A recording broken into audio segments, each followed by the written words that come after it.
Well, the Bowling Green Falcons off to a rip-roaring start in Mid-American Conference play as we welcome in Patrick Andrews from the Toledo Blade. Patrick, thanks for coming in tonight. Thanks for having me, Mark.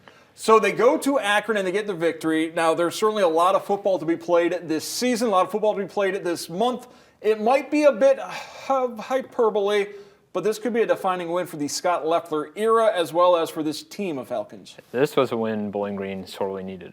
You're right, it could be a potential inflection point for the season because, and Scott Loeffler said this after the game, Matt McDonald said it, and this was simply not a game Bowling Green would have won in previous years. They would have found a way to fritter it away in the final moments. Something would have gone awry, and nothing really went awry in the final moments. There was a 3rd and 21 conversion given up, but Bowling Green was able to regroup, get a stop, force DJ Aarons into incompletion on 4th and 6, and put away the Zips.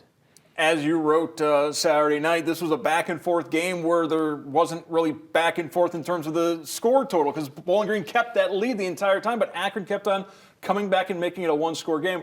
What was more impressive in your mind, the way the offense played or that defense got that final stop? Well, it was a great game for the defense, I think, at the end. But the offense throughout, I was very impressed with. They were able to really establish a running game for the first time this year. Now, I think balance is a little overrated in college football today, but BG, their running backs really needed this confidence boost. Jamal Johnson came back, had a great game. Jason Patterson had some quality carries. Jalen Embry got some run for the first time, really the first time this year. I think it was a game where Bowling Green's running back room kind of found an identity, the identity they've been looking for since they lost Terrion Stewart right before the season, and I think it took some of the pressure off Matt McDonald. Yeah, I think Terrion Stewart's absence has maybe been a little bit underreported. That really threw that running back room and the entire offense for a loop because what they thought they were going to have, they didn't have the first month of the season. Oh yeah, he was supposed to be the guy we saw in 2020 was just kind of a putrid year for Bowling Green, and we saw him have a couple of big games against quality opponents.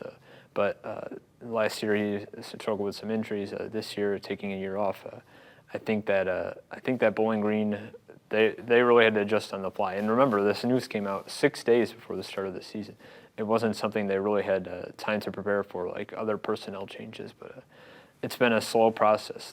Something like a dozen guys have gotten carries this year, but they've gradually been able to meld an identity in the running back room. Teron Keith, anytime he's at the podium, he'll talk about their next man up mentality. And Coach Brian White has really done a great job with that unit, improving as the weeks have gone on.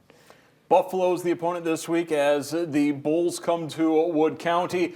Buffalo off to a solid start. They've won their last 2 games. They're undefeated in the MAC. What challenge does Buffalo present against the Falcons? Buffalo is a team that can score points. And Bowling Green, last week they're playing a team with a new coach, and their identity really wasn't offense the way Buffalo's identity is offense. And Buffalo, they put 50 points on Eastern Michigan. They were able to outpoint Miami, Ohio week after Miami, Ohio beat Northwestern. This is a team that they're a challenge on both sides of the ball to Bowling Green, but I think that the defense is going to have a big day. I think the veterans are going to need to step up again. That was what really impressed me on defense in the Akron game, is the way the veterans were able to step up. Like Carl Brooks having those 2 sacks late.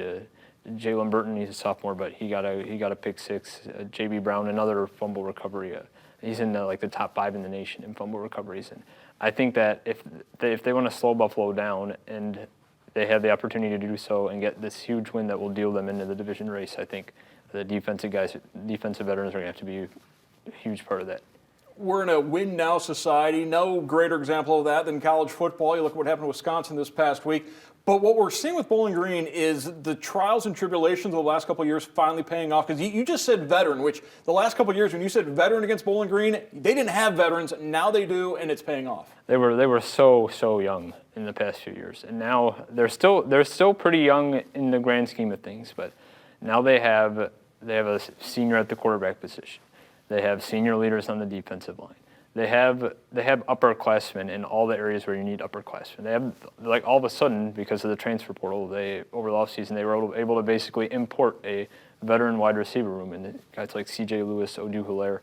And I think we're seeing that pay off. Jakari Robinson is another guy. We heard Jason Patterson talk about this week. Jakari Robinson's leadership on the offensive line is something that has kind of carried over to the entire offense. I think that Bowling Green didn't really have those voices in past years. And this year they do have those voices, and I think it's what enables them to keep their head in situations like Eastern Kentucky, which is one of the craziest games Bowling Green has ever played, with Marshall, another overtime game, Akron. These are close games where past Bowling Green teams would have had reason to kind of fold, and this team hasn't folded, and that's a testament to guys who've been there before, who've been parts of teams that have folded, have learned from the experience, and have come back better in clutch situations. Another thing that Scott Leffler talked about earlier this week was shutting out the noise. And I guess some people are going to say noise. What noise is there on the Bowling Green Falcon program? But there is plenty of noise. And he's got these guys buying into this bunker mentality. Well, Scott Leffler is a pragmatic man, and this is college football. And it's what have you done for me lately kind of sport. Look at Paul Chris, who's now in the unemployment line. And Scott Leffler, everyone talked about his seat being warm before the season. But he's shaped this team into a team that has taken tentative steps toward winning. The next step is taking that winning and fashioning it into a winning streak, fashioning it into maybe something like a bowl appearance, which this team hasn't had in 7 years. And I think this team, cutting down on their distractions. Bowling Green is a MAC team.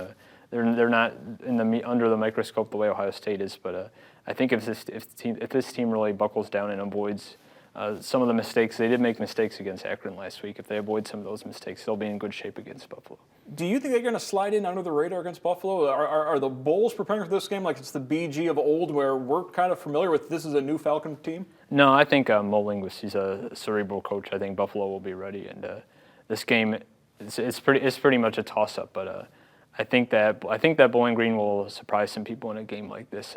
We'll see Bowling Green come ready to play the way they haven't really been ready to play again in games against big opponents in the past years. All right, thank you very much, Patrick Andrews from the Toledo Blade. Scott Leffler likes to call Mid-American Conference games Super Bowls. They won the first Super Bowl. Now the second Super Bowl is on deck. We'll see if the Falcons are more like the Packers or the Raiders in Super Bowl II back in 1968. Thank you very much for coming in. Thanks, Mark.